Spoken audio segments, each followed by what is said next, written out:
A bold, cheeky ray of sunlight pierced through a gap in the heavy curtains and struck her straight in the eyes. Victoria winced in pain, struggling to figure out where she was. Her head was pounding, and the world swayed in front of her. What happened last night? Why does my head hurt so much? The office party? I must have had too much to drink. Fragments of memories flashed through her mind. But one question haunted her: how did I get home? She tried to stand up, but her legs gave out. Leaning against the walls for support, Victoria staggered into the living room. Her business suit was hanging neatly on a hook. She was wearing a wrinkled blouse, and instead of a skirt, just a pair of elegant underwear. Her hair was a mess, her eyes puffy. Each step sent sharp pulses of pain through her temples. Suddenly, her foot hit something heavy on the floor. Victoria lost her balance. She grabbed the sofa for support and rubbed her eyes. When her vision cleared, horror swept over her. There, sleeping on the floor, was a man she didn't recognize. Unshaven, dressed in worn-out clothes, he looked like a homeless person. Oh God! Is this a break-in? The thought shot through her mind. The man stirred and opened his eyes. You! What are you doing in my house? Victoria's voice cracked into a panicked whisper. How did you get in here? This is trespassing. Get out. Now. The man, stunned by the half-dressed woman's fury, struggled to make sense of the situation. Her shouting felt like part of a nightmare. Victoria, he started. Who the hell are you? She snapped, waving her hand at him as if to swat away a giant fly. Michael, I'm Michael. I drove you home last night, he stammered, shielding himself with his arms. What are you talking about? Victoria didn't let him finish. She yanked a cushion off the couch and held it in front of her like a weapon. I don't know you. I don't remember you. How dare you? Get out. Just then, a sleepy little head peeked out from under a blanket on the couch. The girl, now cushionless, stretched, saw the unfamiliar woman, and mumbled sleepily. Daddy, why isn't that lady wearing pants? Silence. Victoria froze. Daddy? Who's this girl? And more importantly, why am I in my underwear? Her thoughts spun like a hurricane. She looked down, gasped in horror, and hugged the pillow to her chest, trying to cover up. Her face showed a mix of shame and confusion. Michael, trying to suppress a smile, turned to his daughter. Emma, sweetheart, the lady just hasn't put them on yet. After that disarming comment from the girl, all of Victoria's fire vanished. Blushing deeply, she backed away toward the couch. Michael, regaining his composure, stood up. Victoria, he began, please sit down. I'll explain everything. She sat down cautiously, not taking her suspicious eyes off him. There was an office party last night, he continued. My name's Michael. I work in IT support. I've only been with the company a couple of months, so it's no surprise you don't recognize me. After the party, you were, let's say, very tired. Actually, you were pretty out of it. You asked me to drive you home. I think you even mistook me for someone else. You also stuffed this in my pocket. He pulled out a crumpled $20 bill. Victoria blinked, still disoriented. So Emma and I brought you home, Michael nodded toward his daughter. I'm a single dad. No one to leave her with after daycare, so she came with me to the party. She wanted to see where her dad works.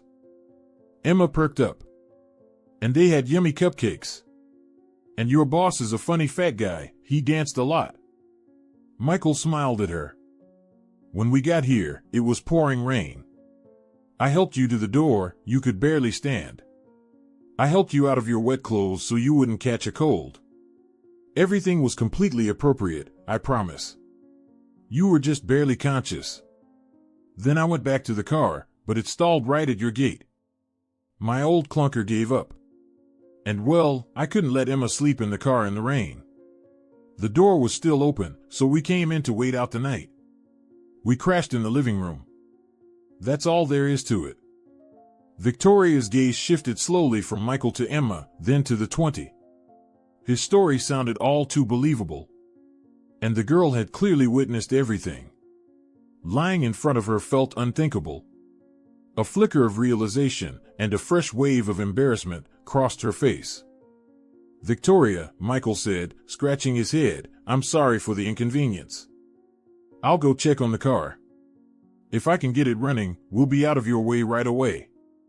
He took a step toward the door, but Victoria, still battling a hangover and a mix of guilt and awkward responsibility, stopped him. "Wait." Her voice was firm. "You're only here because of me. Your car broke down at my gate. And you're here with a child." She tried to stand again, but her legs gave out. She slumped back onto the couch. "I'm just in no condition to deal with anything right now," she muttered. At that moment, Emma tugged at her father's pant leg. "Daddy, I'm hungry," she chirped. Michael looked apologetically at his daughter, then at Victoria. "You're probably hungry too, Victoria. I can whip something up if you don't mind," he offered. "Maybe some eggs and bacon? Quick and easy." Victoria nodded slowly. "Fine. Give it a try. Kitchen's that way," she gestured. As Michael bustled in the kitchen, Emma made herself at home, peeking into the cabinets through the glass doors and playing with decorative figurines. Wrapped in a robe, Victoria watched them, slowly relaxing. For the first time in ages, she didn't feel alone. The clatter of cooking, Emma's chirping voice, and Michael's calm presence filled the house with a strange but comforting sense of warmth. When Michael placed 2 plates of scrambled eggs on the table, Victoria felt a sudden impulse. "Wait," she said, getting up. "I've got something special." She took a small package from the fridge. "This is goat milk feta cheese," Victoria announced. "A little bit, and the eggs will taste completely different." She crumbled the feta into the plates. Emma sniffed the air and her eyes lit up. "Wow, Daddy, it smells so good!" Emma exclaimed. "Can I have a little more?" Michael and Victoria exchanged a glance and smiled. In that moment, when his simple ingredients met her fancy cheese, it felt like the beginning of something new. They broke bread together. The breakfast was light and relaxed. Emma devoured her eggs with joy and then licked her plate clean. "Daddy, that was the yummiest breakfast I've ever had." Victoria and Michael looked at each other again. This time, they laughed. The tension had melted. Victoria was finally starting to feel human again. After doing the dishes, Michael headed toward the door. "Well, Victoria, thanks for breakfast," he said, pulling his car keys from his pocket. "I'm going to give my old junker another try." Emma, flipping through a magazine, looked up. "Will you be back soon, Daddy?" "I'll try, sweetheart," he said with a wink. Just as he reached for the doorknob, a loud thud hit the door from outside, followed by an aggressive ring of the bell. Victoria flinched. "Who the heck shows up this early?" she muttered. She turned the lock, but before she could open the door, it burst inward, nearly hitting her. Standing in the doorway was a tall, impeccably dressed man with a smug expression. It was David, her ex-husband. He'd never been one for waiting. "Well, I see you've already found yourself some new company," David said with a sneer, brushing past Victoria. "And judging by the looks of him, quite a bargain. Barely moved me out and already dragging in the riffraff." Victoria flared up instantly. "David," she snapped. "What gives you the right to say that? And what are you even doing here?" "Came to grab the rest of my stuff, dear," David said, wrinkling his nose at the living room. "And to make sure you hadn't turned the place into a circus." "Guess what? You have." He suddenly leaned in close, almost nose to nose. "What, you got drunk last night? Still can't handle losing me?" His words were like knives. Victoria went pale. Michael, who had been silently observing, felt his blood start to boil. He stepped forward, positioning himself between Victoria and her ex. "Excuse me," he said calmly but firmly, "you're out of line." Victoria is a respected woman, and you don't have the right to speak to her like that. David scoffed and rolled his eyes. He tried to shove Michael aside, but Michael stood his ground. And who are you supposed to be? Her new bodyguard? David sneered. Stay out of this, man. We're adults having a private conversation. You look like one of her drivers or a gardener. Michael didn't budge. I'm here to help, he said, his eyes flashing. Victoria, recovering from the shock, stepped up beside Michael. Her voice shook slightly, but her words were steady. And if you don't stop throwing your tantrum, she added, locking eyes with David, you're leaving. Right now. David blinked, stunned by her sudden defiance and their united front. For a second, he was speechless. Then a small but clear voice rang out from the couch. Emma had been watching the scene with curiosity. You're not all there, are you, mister? She said brightly. David froze. His face twisted with embarrassment. With a furious glare at everyone, he spun around. Michael seized the opportunity, gripped David's elbow, and firmly pushed him out the door. A second later, the door slammed shut behind him. David's angry shout echoed outside, followed by the sound of heavy footsteps storming down the porch. Victoria stared at the closed door, her lips trembling. Then she slowly turned to Michael. Her eyes were full of surprise, gratitude, and something else. With her ex gone, silence settled over the house. Victoria, still shaking, turned again to Michael. There was no judgment in his eyes, only understanding. I don't even know what to say, she whispered. Thank you. Really, Michael? Thank you. Michael nodded. No need to thank me, Victoria. Now that the drama's over, I'll go check the car. Maybe I'll get lucky. He grabbed his keys and walked out. Victoria followed him to the window. Pulling the curtain aside, she watched him pop the hood of his old car and duck underneath it with practiced ease. He worked for half an hour. Then he straightened up, wiped his hands on a rag, and started heading back to the house. Emma ran to greet him. So? Can we go now, Daddy? She asked eagerly. Michael glanced up at Victoria, his cheeks turning a little pink. She started, Victoria. We'll make it. Victoria looked at him. This man who had done the right thing last night stood up for her this morning and fixed his car with his own 2 hands. Her eyes traced the oil-streaked fingers, then met his calm, steady face. Her heart skipped. He's a good man. Her mind scrambled for a reason to make them stay just a little longer. He took a step toward the door, then paused uncertainly. Victoria, sensing his hesitation, felt a sudden urge to reach out. Grabbing the closest towel, she stepped over and gently wiped a smudge of grease off his cheek. Her fingers brushed his skin. A jolt shot through her. Flustered, she pulled her hand back. Michael blushed too. Their eyes met, and something flickered between them. Wait, Victoria said, fighting her shyness. It's already lunchtime, and you must be starving. I know I am. Michael began. Perfect, she cut him off. Only, well, the thing is, my oven broke. Completely dead. If only there was a man around who could take a look at it. Michael, ever the gentleman, didn't hesitate. I'm no expert, but I can take a look. Maybe it's something simple, Michael offered. He was about to head to the kitchen when Victoria stopped him. Her eyes were glowing. No.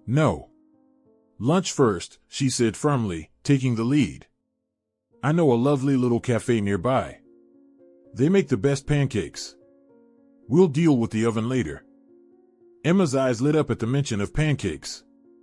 She started bouncing with excitement. Pancakes. Yay! Daddy, let's go. Michael gave a sheepish smile and shrugged.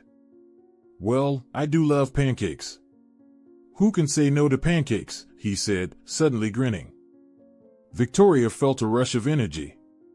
She didn't know what lunch would bring, but for the first time in a long while, she didn't want the day to end. She took Emma by the hand and the three of them, like old friends, headed out together into a new, unexplored day. Lunch at the cozy cafe turned out to be even better than expected. The pancakes were delicious, Emma's laughter warmed the air, and Michael told stories about his work, that one time they had awkwardly bumped into each other by the office water cooler, about Emma's kindergarten class and her favorite teacher. Victoria listened, smiling, feeling relaxed and genuinely happy. There was no pretense with him. He was simple, grounded, and real. After lunch, they returned to the house. Michael easily fixed the oven. It turned out the plug had just come loose. Victoria watched him, barely hiding her smile. She wanted this moment to last. Michael, she began as he was getting ready to leave, I wanted to say something. Not just thank you for today. She hesitated, her cheeks flushing pink. I really enjoyed today. Being with you and Emma. This house hasn't felt so warm and alive in a long time. And I thought, Victoria took a deep breath, meeting his eyes. In them, she saw uncertainty and hope. I thought, maybe, I don't want this to end. Michael raised his eyebrows slightly, surprised, but his eyes lit up with something more. Not end? He asked softly, taking a step closer. Yes, Victoria nodded, her voice gaining courage. I know this might sound strange, but I'd love for you and Emma to visit more often. Just because. No special reason. I enjoy your company. And Emma is such a sweetheart. I have toys here, a big yard, plenty of space for both of you. Michael looked down at his daughter, who was holding his hand and watching the adults with curiosity. Then she tugged on his sleeve, already beaming with excitement. Daddy, are we gonna play with the lady and go walking? She asked brightly. Michael looked back at Victoria. In her eyes, he saw nothing but sincerity and hope. His doubts melted away. Victoria, he said, his voice low and warm, that would make me very happy. And I'm sure Emma would love it too. And so, thanks to one crazy night, a broken-down car, and the unexpected appearance of an ex-husband, Victoria's carefully ordered life took a turn she never expected. She didn't just find someone dependable, she found what she hadn't even dared to hope for, a true partner. Someone who brought warmth into her big, empty house. Someone who filled it with care, laughter, and the sound of real family. And Michael, who had only meant to help his boss get home safely, found more than just respect. He found a new beginning, a chance at happiness with a woman who saw something in him no one else had, and who had the courage to open her heart to love again.